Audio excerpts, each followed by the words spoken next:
પાટણ શહેરના ward number 6 અને 7માં ગટર અને ગંદા પાણીની સમસ્યાથી ત્રસ્ત રહીશોએ હવે સહી ઝુંબેશનો રસ્તો અપનાવ્યો છે. નગરપાલિકા સામે લોકોનો રોષ સામે આવ્યો છે.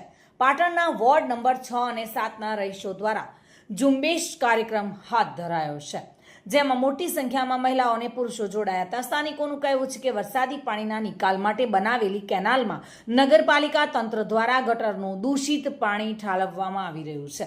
આ ગંદા અને દૂષિત પાણીના કારણે વિસ્તારમાં ગંદકી અને મચ્છરોનું સામ્રાજ્ય વધતા લોકો પરેશાન બની ગયા છે.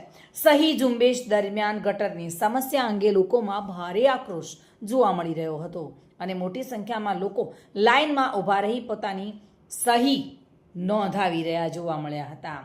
સ્થાનિકોએ આક્ષેપ કર્યો હતો કે અનેકવાર નગરપાલિકા તંત્ર તેમજ કલેક્ટર સુધી રજૂઆત કરવા છતાં હજુ સુધી કોઈ યોગ્ય નિરાકરણ આવ્યું નથી.